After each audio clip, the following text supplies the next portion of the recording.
Hello friends, Bhushan music voyages मेरे channel पे आपका स्वागत है। इस वीडियो में मैं आपको दिखाऊंगा कि एक सिंपल स्केल पर एक सिंपल सा राइट हैंड पैटर्न जब आप बजाते हैं लेफ्ट हैंड कॉर्ड्स के साथ तो कितना अमेजिंग लग सकता है। थोड़ा डिफिकल्ट लगेगा आपको, लेकिन आपको इस वीडियो को अंत तक देखना है सो दैट आप इस पैटर्न को और ऐसे ढेर सारे पैटर्न्स को जो आप बैकग्राउंड म्यूजिक में बजा सकते हैं, म्यूजिक पीसेस के तौर पे सॉन्ग्स में बजा सकते हैं। अगर आपको वीडियो पसंद आता है तो लाइक कीजिए, कमेंट कीजिए, चैनल को सब्सक्राइब नहीं किया है तो कीजिए। Simple scale A minor scale, a natural minor scale क्या है?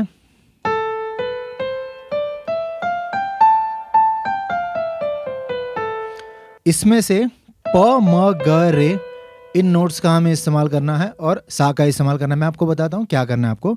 1 2 3 स्टार्ट।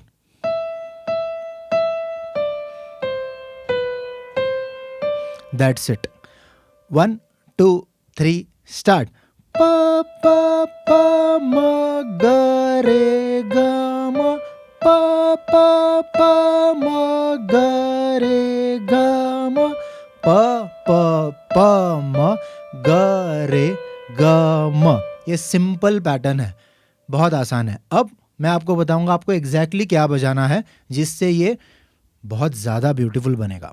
प प प म, इनमें से हर नोट के बाद आपको राइट हैंड से कोई नोट्स बजाने हैं। देखिए मैंने क्या किया, प जो इस ट्यून का पार्ट था उसका एक स्वर लिया, एक नोट ली, उसके बाद प प सा, प लोअर ऑक्टेव से या फिर 5th डिग्री लोअर ऑक्टेव से और 1st डिग्री रूट।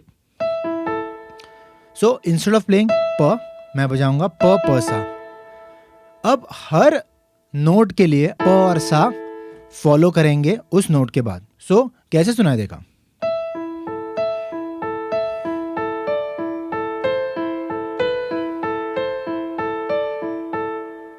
प प सा प प सा प प सा म प सा ग प सा रे प सा ग प सा म प सा, और ये रिपीट होगा।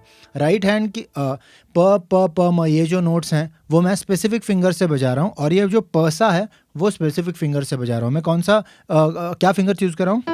प के लिए फिंगर नंबर 1, लोअर प के लिए जो कंटिन्यूअसली हर नोट के बाद बजेगा, और सा के लिए इंडेक्स फिंगर। आपके कीबोर्ड पर सस्टेन का बटन होगा। अगर आपके पास डिजिटल पियानो है या फिर एक्चुअल पियानो है तो आप सस्टेन पेडल का इस्तेमाल कर सकते हैं।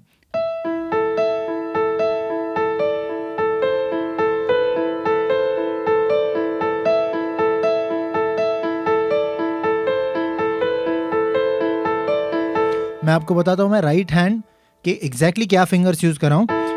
थंब और इंडेक्स फिंगर बजा रहे हैं प और सा, लोअर प और सा। अब मेरे पास बचते हैं सिर्फ 3 फिंगर्स और मुझे बजाना है प प प म ग रे ग म। अब ग के बाद मुझे रे बजाना है, तो देखिए अब ग प सा रे के लिए मैं फिर से मिडिल फिंगर यूज कर सकता हूं जो मैं ग के लिए यूज कर रहा हूं। सो फिंगर्स देखिए 5 1 2 5 1 2 5 1 2 4 1 2। अब 3 1 2 3 1 2 3 1 2 4 1 2 ये मैं यूज कर सकता हूं। मैं मिडिल फिंगर को ग और रे के लिए यूज कर रहा हूं, और म और प के लिए मैं रिस्पेक्टिवली रिंग फिंगर और पिंकी यूज कर रहा हूं।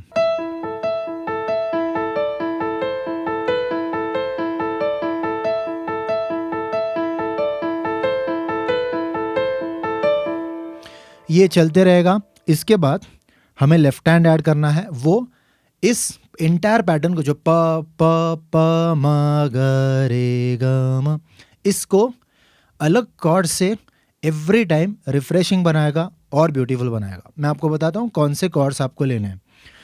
सो बेसिकली ए माइनर स्केल में कॉर्ड्स क्या बनती हैं एंटायरली। इस स्केल में मैं एंटायर सारी कॉर्ड्स आपको क्यों बता रहा हूँ, एक्चुअल में मैं यहाँ पे 3 कॉर्ड्स का इस्तेमाल करूँगा या आई थिंक 4 कॉर्ड्स का इस्तेमाल करूँगा, लेकिन असल में आप कोई भी कॉर्ड्स यूज़ कर सकते हैं जो इसमें अच्छे सुनाई दे। तो आपको ये पता होना चाहिए कि एग्जैक्टली इस स्केल के लिए क्या क्या कॉर्ड्स अवेलेबल हैं। A minor, B diminished, C major, D minor, E minor, F major, G major और अगेन ए माइनर। तो ये 7 कॉर्ड्स हैं।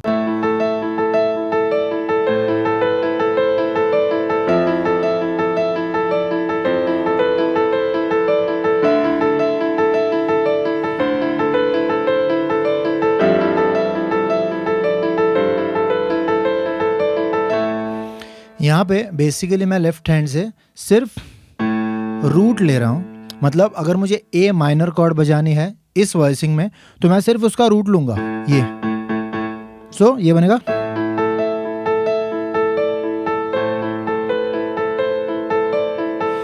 अब इसके बाद एफ नोट, और उसे मैं 2 ऑक्टेव्स में बजा रहा हूँ। अगर आप 1 ऑक्टेव में बजाना चाहते हैं तो 1 ऑक्टेव में बजाइए।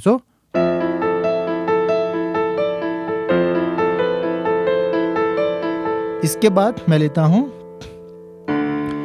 डी माइनर, ये बनेगा।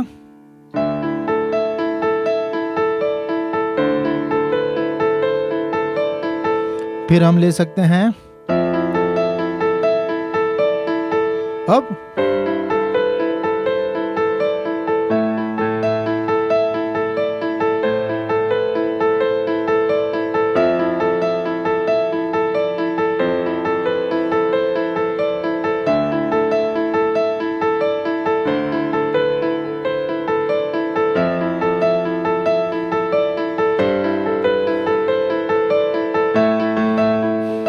वैसे हम इस चीज़ को और अनेक तरीकों से ब्यूटीफुल बना सकते हैं लेफ्ट हैंड में रिदम ऐड करके, जो मैं अभी बजाना शुरू कर रहा था, लेकिन आई थॉट मैं आपको पहले बता दूं मैं क्या कर रहा हूं। इसमें मेरा लेफ्ट हैंड सिर्फ 1 2 3 4 1 2 3 एक ही कॉर्ड के लिए जो रूट नोट है उसकी वो बजाना 2 ऑक्टेव्स में ये कर रहा है, लेकिन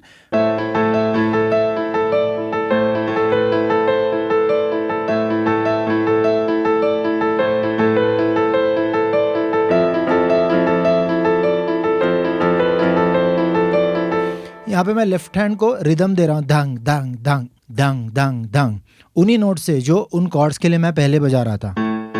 और ये जो रिदम है वो ज़्यादा स्ट्रॉन्ग सुनाई देता है जब मैं उसे लेफ्ट हैंड मतलब लोअर पिच में बजाता हूँ, जो ऑलरेडी मैं कर रहा हूँ ये बजा करके।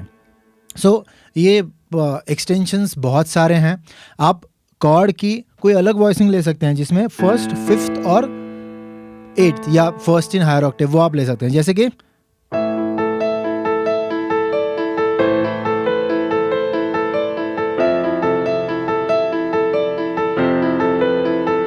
फिर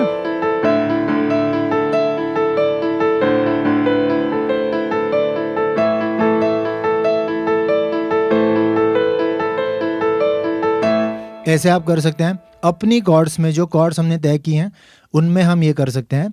बेसिक अगर हमें रखना है तो हम सिर्फ लेफ्ट हैंड को बैंग करेंगे उस पैटर्न को शुरू करते वक्त। तो एक्चुअल में कोई ऐसा फिक्स पैटर्न नहीं है लेफ्ट हैंड कॉर्ड्स के लिए, या कॉर्ड प्रोग्रेशन हम जिसे कहते हैं वो नहीं है। हम क्या कर सकते हैं, we will start with easiest और हम और थोड़ा डिफिकल्ट करेंगे। ये 2 या 3 फेजेस में आप इस चीज़ की प्रैक्टिस कर सकते हैं। आप जिसे भी फेज पर आपको लगता है ये डिफ़िकल्ट है वहीं पे रहिए।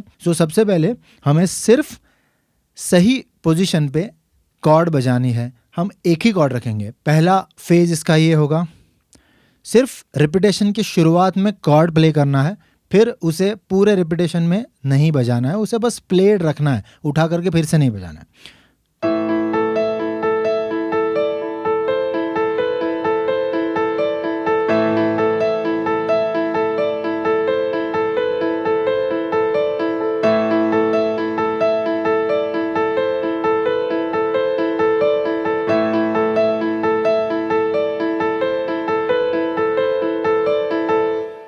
हो गया, इसे आप रिपीट कर सकते हैं, रोक करके फिर से शुरू कर सकते हैं, लेकिन मेक श्योर आप लेफ्ट हैंड को सिर्फ रिपीटेशन के शुरुआत में बजाएंगे।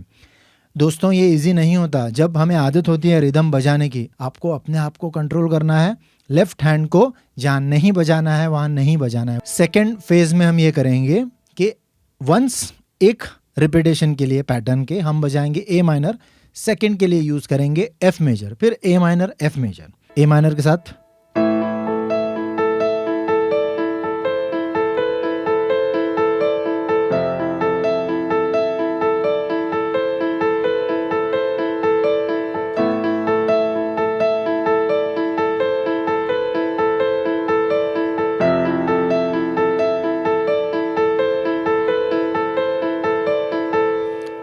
इसे आप कंटिन्यू कर सकते हैं। आपको अपने स्पीड से चलना है, बट मेक श्योर वो एक कंटिन्यूअस फील हो, तक तक तक तक तक तक तक तक तक तक तक तक तक तक। अगर स्पीड कम करते हैं तो ऐसा नहीं सुना देना चाहिए, ता ता ता ता ता ता ता ता ता, नहीं, ये नहीं होना चाहिए। It should be smooth. Third, आप ये कर सकते हैं,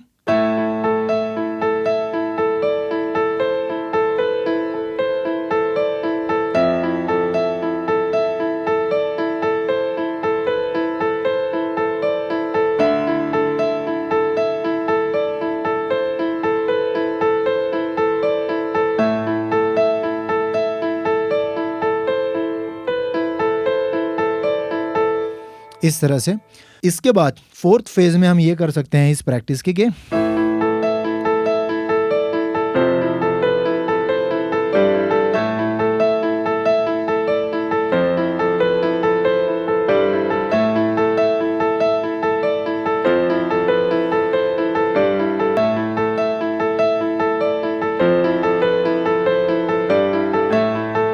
मैं यहाँ पे कैसे कर रहा हूँ। इसके बाद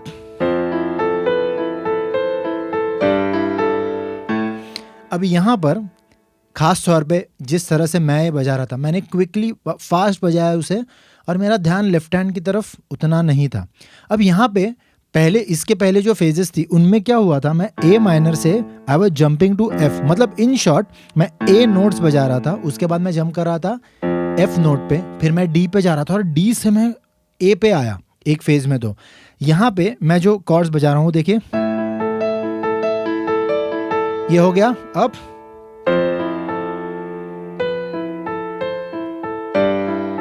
यहाँ पे ए के बाद एफ के लिए मैंने जंप की, आई एग्री, लेकिन एफ के बाद जी और ए एक एक स्टेप से हम लोग ऊपर आए और ऑल वाइट कीज। तो ये थोड़ा इजी था, इसके लिए मुझे लेफ्ट हैंड की तरफ नहीं देखना पड़ा। Of course due to lot of practice शायद ये होता है कि मैं लेफ्ट हैंड की तरफ अगर ज़्यादा नोट्स का डिस्टेंस है तो भी शायद मुझे देखना ना पड़े, लेकिन वो अचानक से नहीं आया, वो ऑटोमेटिकली आते गया।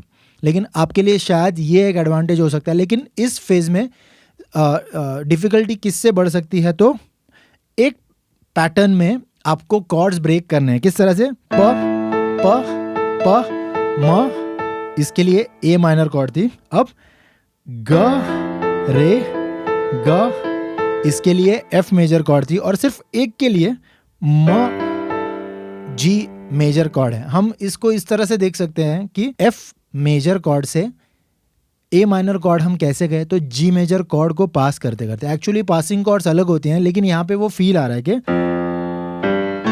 और क्विकली फॉर से जस्ट अब एक बीट के लिए हमने जी मेजर कॉर्ड बजाई। तो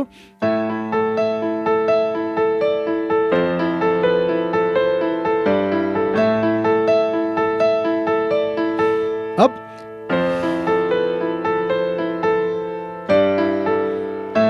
मैं यहां पे किस तरह से ब्रेक कर रहा हूं, देखिए।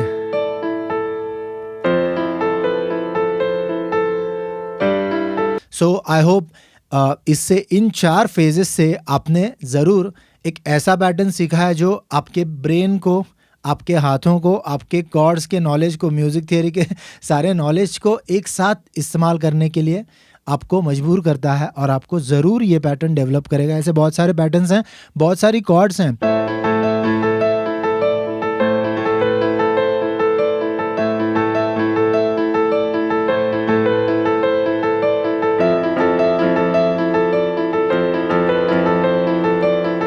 यहाँ पे मैं लेफ्ट हैंड को रिदम दे रहा हूँ, धंग धंग धंग धंग धंग धंग, उन्हीं नोट से जो उन कॉर्ड्स के लिए मैं पहले बजा रहा था। और ये जो रिदम है वो ज़्यादा स्ट्रॉन्ग सुनाई देता है जब मैं उसे लेफ्ट हैंड, मतलब लोअर पिच में बजाता हूँ, जो ऑलरेडी मैं कर रहा हूँ ये बजा करके। सो ये एक्सटेंशंस बहुत सारे हैं। आप कॉर्ड की कोई अलग वॉइसिंग ले सकते हैं जिसमें फर्स्ट, फिफ्थ और एट्थ, या फर्स्ट इन हायर ऑक्टेव, वो आप ले सकते हैं। जैसे कि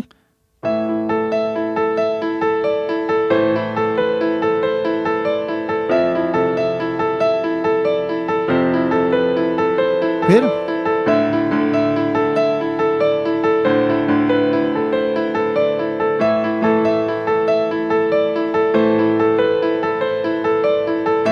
ऐसे आप कर सकते हैं। अपनी कॉर्ड्स में जो कॉर्ड्स हमने तय की हैं उनमें हम ये कर सकते हैं। मैं आपको एक कॉर्ड्स का एग्जांपल भी दे सकता हूँ, आप किस तरह से कॉर्ड्स ले सकते हैं।